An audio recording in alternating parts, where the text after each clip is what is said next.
Hi guys, स्वागत है आप लोगों का मेरे चैनल पे। मेरा नाम जानत है। अगर आप लौट के आ रहे हो, थैंक यू आपके लाइक, सब्सक्रिप्शंस, कमेंट्स के लिए, आपके डोनेशंस के लिए, आपके फुल ऑन सपोर्ट के लिए। अगर आप पहली बार आ रहे हो तो सब्सक्राइब ज़रूर से कर दीजिएगा। मेरी मरकरी को क्या हो गया? Anyways, okay. अच्छी न्यूज़ आप लोगों के लिए ये है कि आप में से जो लोग अपने इंट्यूशन पर आप काम कर रहे थे, लाइक मेडिटेशन वगैरह कर रहे थे ताकि आपके स्पिरिचुअल गिफ्ट्स हाइटन हो सके, आपका इंट्यूशन इस वक्त बहुत ज़्यादा हाइटन होने वाला है। ठीक है, आप नोटिस करोगे कि आप काइंड ऑफ हाइपर सेंसिटिव हो। लाइक आपकी इंट्यूशन इतना ज़्यादा स्ट्रांग हो गया कि दूर दूर से, लाइक बहुत लंबे डिस्टेंस में बैठे लोगों के इमोशंस को भी आप बड़े आसानी से पिक कर पा रहे हो, लोगों से कनेक्ट कर पा रहे हो, लोग आपसे कनेक्ट कर पा रहे हैं। And you need to be little careful यहाँ पर, बिकॉज अगर आप अचानक से देखते हो कि आप एकदम से रो रहे हो, ठीक है, 10 मिनट तक आप रो रहे हो और आपको ये नहीं पता कि आप क्यों रो रहे हो, इट्स प्रॉब्ली बिकॉज आपने किसी और की एनर्जी पिक कर लिया है। ठीक है, and you need to be little mindful. इस वक्त होना बहुत ज़रूरी है, ठीक है, क्योंकि आप बहुत आसानी से लोगों की एनर्जीज पिक करोगे, अब्जॉर्ब कर सकते हो। ठीक है, और स्पेशली ऐसे लोगों के जो स्पिरिचुअली आपको स्टॉक करते हैं। ठीक है, उनकी एनर्जी पिक करना आपके लिए कोई बड़ी बात नहीं होगी इस टाइम पे, लाइक मैजिकल। ठीक है, एंड दूसरी बात ये कि इस वक्त आपका अपने माइंड को क्लियर रखना बहुत ज़रूरी है, शांत रखना, क्योंकि इस बढ़े हुए इंट्यूशन के साथ साथ आपका थर्ड या क्राउन चक्र भी बहुत ज़्यादा हाइटेड हो जाएगा और बहुत सारे मैसेजेस आपको चैनल होंगे। स्पेशली अगर आप एक टैरो कार्ड रीडर हो, ठीक है, मैसेजेस चैनल करते हो। मैसेजेस चैनल करने के बहुत अलग अलग तरीके होते हैं। कुछ लोग लिख करके करते हैं, कुछ लोग ऐसे टैरो कार्ड के ज़रिए करते हैं, कुछ लोग ऐसे रून्स का इस्तेमाल करते हैं। देयर आर डिफरेंट वेज, सब रीडर्स के अलग अलग तरीके होते हैं। तो आप देखोगे कि आपकी चैनलिंग जो है ना, वो बड़े तेज़ी से बढ़ रही है। ठीक है ना, बहुत सारा इन्फॉर्मेशन इस वक्त डाउनलोड हो रहा है। सो जितना हो सके अपने आप को शांत रखिए। एंड ड्रीम स्टेट्स में भी आपको नंबर्स और इन्फॉर्मेशन आपको मिल सकते हैं। एंड कीप योर सेल्फ काम। ठीक है, थोड़ा माइंडफुल रहो कि अगर आप किसी और की एनर्जी लेकर के कहीं आप सैड तो नहीं हो जा रहे हो, लाइक कि आपकी एनर्जी है भी नहीं और पता नहीं आप किसके लिए दुखी हो रहे हो। चीज़ों को इस वक्त पर्सनली नहीं लेना। ठीक है, बिकॉज आप हाइपर सेंसिटिव हो सकते हो इस टाइम पे। दिस इज़ समथिंग जो मैं पर्सनल लेवल पे आप लोगों को बताना चाहती थी कि जो जो लोग बहुत सेंसिटिव होते हैं ना, कई बार वो दूसरों की एनर्जीज़ को अपना जैसा फील करते हैं एंड काइंड ऑफ चीज़ों को बड़े पर्सनली ले लेते हैं। अगर आप दूसरों के एक्सपीरियंसेस को, पेन को सिर्फ महसूस करते हो, देन दैट्स फाइन। पर अगर आप बहुत पर्सनली ले ले रहे हो और ऊपर से अगर आप ऐसे सोशल मीडिया पे हो और बहुत सारे लोगों के एक साथ एनर्जीज को अगर आप फील करना स्टार्ट कर देते हो ना, तो ये आपके लिए एक हॉरर स्टोरी जैसा बन जाएगा। ठीक है, अनकंट्रोलेबली आपकी तरफ एनर्जीज मूव करने लगेंगे। और यूजुअली ऐसे में जो जो रीडर्स होते हैं, जो सेंसिटिव लोग होते हैं, वो अपने आप को नम कर देते हैं। ठीक है, कि मुझे कुछ फील करना ही नहीं है, पूरा अपने आप को एकदम सुन कर देते हैं ताकि उन्हें कुछ फील करना ही ना पड़े। पर ये दोनों ही एक्सट्रीम्स है। एक एक्सट्रीम ये है कि हद से ज़्यादा आप लोगों की एनर्जीज पिक कर रहे हो और दूसरी तरफ आप कुछ नहीं फील करना चाहते हो, तो आप अपना वो स्विच ऑन कर देते हो एंड आप एकदम से सुन पड़ जाते हो, एकदम ब्लैंक हो जाते हो, कोई फीलिंग नहीं, कुछ नहीं, नमनेस में चले जाते हो।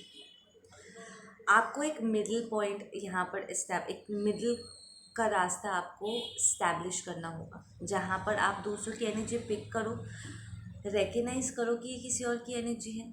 ठीक है, चीज़ों को पर्सनली मत, बिकॉज पर्सनली लोगे ना तो हद से ज़्यादा इमोशनल हो जाओगे और फिर इंटरप्रेट करने में आपको दिक्कत होगी। ठीक है, चीज़ों को आप क्लियरली ठीक से देख नहीं पाओगे। ऐसा नहीं है कि आप महसूस करना बंद कर दोगे, नॉट दैट, बट जब आप चीज़ों को थोड़ा प्रैक्टिकली देखोगे ना उन एनर्जीज़ को, तो वो आपके ऊपर इतना हावी नहीं होगा। ठीक है, हावी नहीं होगा तो आप घबराहट में पैनिक करके अपने आप को नम नहीं कर दोगे, बिकॉज नम होने से एक और इशू ये भी होता है कि जो चैनलिंग होती है ना वो भी बंद हो जाता है।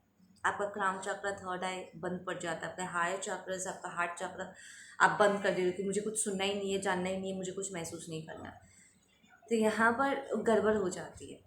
तो ये दोनों एक्सट्रीम्स में जाने से अच्छा है कि आप एक मिडिल पॉइंट को यहाँ पर इस टाइम पे इस्टेब्लिश करने की कोशिश करो, जहाँ पर आप उन लोगों की एनर्जी को रिकग्नाइज भी कर सको आराम से।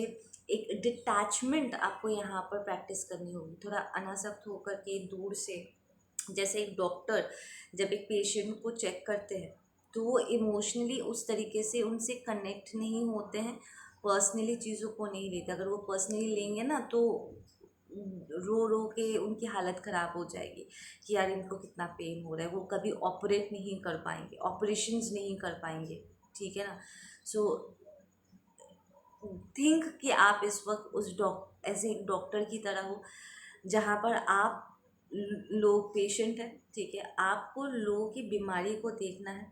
ठीक है, एंड एक डिस्टेंस, एक डिटैचमेंट यहाँ पर मेंटेन करनी है ताकि उनका पेन आपको अंधा ना कर दे, आपको इमोशनली ब्लाइंडेड ना कर दे। ठीक है ना। एंड आप अपने आप को जितना हो सके शांत रखो। ठीक है। एंड ये जो चैनलिंग हो रही है, बिकॉज जहाँ आप प्रॉब्लम देखोगे इमीडिएटली आपका सिस्टम उनके लिए सल्यूशंस वाले इंफॉर्मेशन डाउनलोड करना चाहेगा, राइट। और वो इंफॉर्मेशन डाउनलोड भी होगा, बड़े तेज़ी से होगा, तो वो फ्लो ब्रेक ना हो, इसके लिए आपको अपने आप को शांत भी रखना होगा। It's going to be little challenging इस टाइम पे, but it's not even impossible. आप थोड़ा सा प्रैक्टिस में लेकर के आओगे ना through meditation and all, difficult नहीं होगा। अब पकड़ लो अचानक से अगर आप दूसरों की एनर्जी पिक करने लग जा रहे हो, ठीक है, और अनकंट्रोलेबली ये हो रहा, आपके लिए बहुत ज़्यादा हो जा रहा है, या फिर मैसेजेस चैनल हो रहे हैं और इतना एक साथ आ रहा है कि आप एकदम हकबगा जा रहे हो, आपको समझ में नहीं आ रहा, तो आप क्या करोगे? अपने आप को शांत करने के लिए इमीडिएटली जो भी आपका फेवरेट मंत्र है ना बोलना शुरू कर दो। लाइक ये इंसिडेंट मेरे साथ पहले हो चुका है। लाइक जब साइकिक अटैक ड्रीम स्टेट के ज़रिए मेरे ऊपर हुआ था, मैं लिटरली नींद में ओम नमः शिवाय बड़बड़ाते हुए मैं नींद से उठ गई थी। इससे क्या होता है ना कि लोगों के साथ जब हम कनेक्ट करते हैं या लोग हमसे कनेक्ट करते हैं ना, तो एक एनर्जेटिक कॉर्ड क्रिएट होता है जिससे एनर्जी एक्सचेंज हो रही होती है, इंफॉर्मेशन आता जाता रहता है, राइट। तो मंत्र जाप करने से आपका जो ध्यान है वो टूट जाएगा और ये लिंक जो है वो थोड़ा वीकन हो जाता है, जिससे ये जो जिस स्पीड से आप एनर्जी पिक कर रहे हो वो कहीं ना कहीं थोड़ा सा काम डाउन हो जाता है, जिससे आपको मौका मिल जाएगा अपने आप को संभलने का एक मौका मिल जाता है। ठीक है ना। So you can do your मंत्र जाप। इसके साथ साथ अगर आपको लगे कि आप मेडिटेशन नहीं कर पा रहे हो, एंड ऑफ द डे आपको मेडिटेशन करना ही होगा। ठीक है, पर कभी अगर ऐसा हुआ कि एनर्जीज बहुत इंटेंस हो गई, ठीक है, और आप ध्यान नहीं लगा पा रहे हो, तो ऐसे ही मंत्र बोलो, उसमें भी काम आएगा।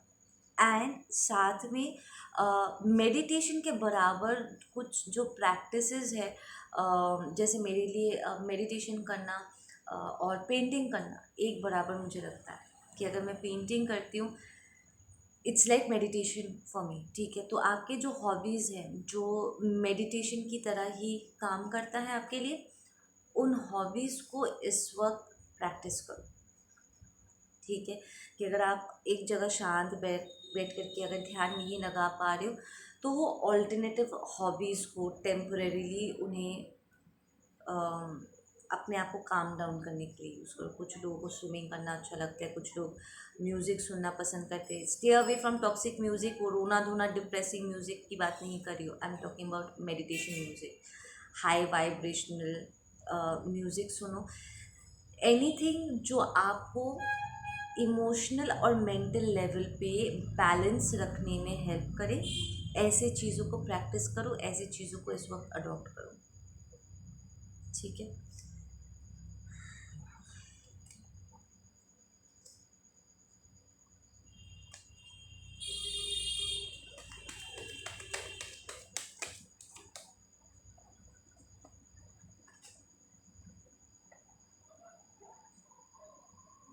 रह के आप लोग थोड़ा सा डिस्कनेक्टेड फील कर सकते हो, थोड़ा सा आपको रेस्टलेस फील हो सकता है, ऐसा लग सकता है कि चीज़ें बहुत ज़्यादा हो रही है और आप एस्केप करना चाहोगे, अपने रियलिटी को एस्केप करने का आपका मन हो सकता है कि मेरी जो प्रेजेंट सिचुएशन है वो बहुत टॉक्सिक है, या मेरे मन मुताबिक नहीं है, या मेरे फेवर में नहीं है, तो मुझे हर्मिट मोड पे चले जाना चाहिए।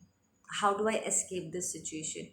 ठीक है, बट ऑनेस्टली अपने आप को कुछ वक्त के लिए ब्रेक देना, ताकि आप शांत मन से डिसीजन ले सको और प्रॉब्लम को एक नए नए नज़रिए से देख सको, दैट्स फाइन।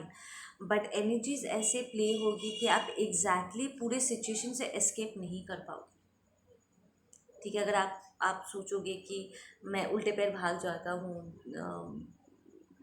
समहाउ ये प्रॉब्लम खुद ब खुद सॉल्व हो जाए, ऐसा नहीं होगा। ठीक है, इस टाइम पे आप बिल्कुल भी एस्केप नहीं कर पाओगे। कोई बड़ा डिसीजन अगर आपको लेना है, ठीक है, you will kind of feel forced कि आप रुक करके कुछ वक्त के लिए उस प्रॉब्लम को समझने के लिए उस प्रॉब्लम में आप ठहरो।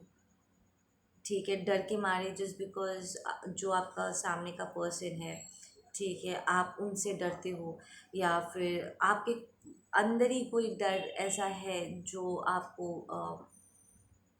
भागने के लिए हमेशा मोटिवेट करता रहता है कि चल भागते हैं यहाँ से, मुझे कोई जिम्मेदारी नहीं लेनी है, या मुझे फेस ही नहीं करना, लाइक लिटरली फेस ऑफ करने में अगर आपको डर लगता है ना, तो ये जो एनर्जी है, ठीक है, इस वक्त की आपको एस्केप करने नहीं देगी। वो लिटरली चाहे ये एनर्जी आपको पुश करेगा, it's kind of a divine push, कि आपको बैठ करके वंस एंड फॉर ऑल इस प्रॉब्लम को आप सॉर्ट आउट करो। ये एनर्जी आपको एक जगह बैठा करके प्रॉब्लम्स को समझ के उसे सॉल्व करने में आपकी हेल्प करना चाहते हैं। सो आपको प्रॉब्लम को लेकर के कुछ वक्त बैठ के चिंतन करनी होगी। ठीक है ना? So there is not going to be any escaping for you, या this might be work related, काम से जुड़ा कोई बात हो सकता है, कोई कन्फेशन हो सकती है किसी चीज़ को लेकर के, कि आपके मन में एक्चुअली क्या बात है। ठीक है, आपको कहना होगा। ठीक है, यू माइट, कोई ये फिजिकल पर्सन हो सकता है, लाइक आमने सामने कोई फिजिकल इंसान हो सकता है जो आपको सच उगलने के लिए आपको पुश करे, एंड वो इट्स काइंड ऑफ ये डिवाइन की तरफ से ये सिचुएशन प्ले होगा, एंड आप इस पर्सन को एस्केप नहीं कर पाओगे। वो लिटरली आपको बैठ करके पूरा सिचुएशन पे चिंतन करने के लिए, उस आपको जो डर लगता है ना प्रॉब्लम को फेस करने को, वो आपको प्रॉब्लम को फेस कराएंगे, and you will realise by the end. ठीक है, ये पूरा प्रोसेस ख़त्म होते होते आप रियलाइज़ करोगे कि ये इतनी भी बड़ी बात नहीं थी। आपके भीतर जो एक एस्केपिस्ट है ना, जो हमेशा भाग जाता है सिचुएशन से, आप रियलाइज़ करोगे ये इतनी भी बड़ी चीज़ नहीं थी जिससे आप भाग रहे थे, आप बेफालतू के ही भाग रहे थे। ठीक है ना, ये डर जितना ना बड़ा था, उससे ज़्यादा आप अपने ही मन में ओवर थिंक कर करके आप चीज़ को बड़ा बना रहे थे। ये आपका इमेजिनेशन था। ठीक है, आपका इमेजिनेशन इज़ वेरी गुड, पर उन्हें अच्छे चीज़ों के लिए यूज़ करने की जगह आप अपने लाइफ के छोटे छोटे प्रॉब्लम्स को बड़ा देख करके खुद को ही डराने का काम आप कर रहे थे। तो आपका इंटेलिजेंस, आपकी ये जो इमेजिनेशन पावर है, जो आपके फेवर में काम करना चाहिए था, आपको प्रॉब्ली हैरी पॉटर जैसा किसी किताब का राइटर बनाना चाहिए था, J.K. रोलिंग की तरह किसी फैंटेसी नॉवल का राइटर आपको बनाना चाहिए था, या कोई आर्टिस्टिक पर्सन में आपको कन्वर्ट कर देना चाहिए था, कोई क्रिएटिव इंसान में आपको कन्वर्ट कर देना चाहिए था। काइंड ऑफ ये आपके अगेंस्ट काम कर रहा था आपका ये talent, and you will be able to reset. ठीक है ना। या there is going to be a judgement call, जो आप एस्केप नहीं कर पाओगे, आपको सिचुएशन फेस करना ही होगा। ठीक है ना। इट्स मोर लाइक कि इट्स यू वर्सेस यू। ठीक है, ये आपका ओल्ड सेल्फ है जो खुद ही प्रॉब्ली अपने टैलेंट से, अपने इनर वर्ल्ड से डर के भागना चाहते हैं, एंड देयर इज़ आपका फ्यूचर यू जो इस डर को फेस करने के बाद जो ट्रांसफॉर्मेशन होगा, और आप जो बनने के लिए डेस्टिन्ड हो। ठीक है, आपका इवॉल्व्ड वर्जन। ठीक है, इन दोनों के बीच लाइक जो भाग रहा है वो भी आप ही हो, और जो इवॉल्व वर्जन है वो भी आप ही हो।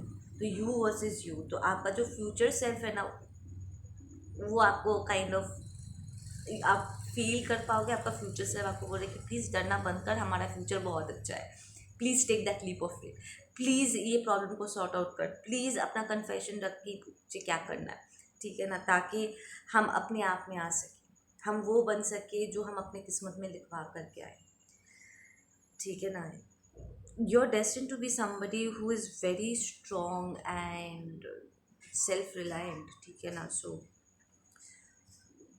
आप अपनी डेस्टिनी को यहाँ पर दाव पे नहीं लगा सकते, और आप एस्केप कर भी नहीं पाओगे। ठीक है ना। ओके गाइज, आप लोग अपना ध्यान रखो, मैं मिलती हूँ आप लोगों से अपने अगले वीडियो पे। Take care, bye.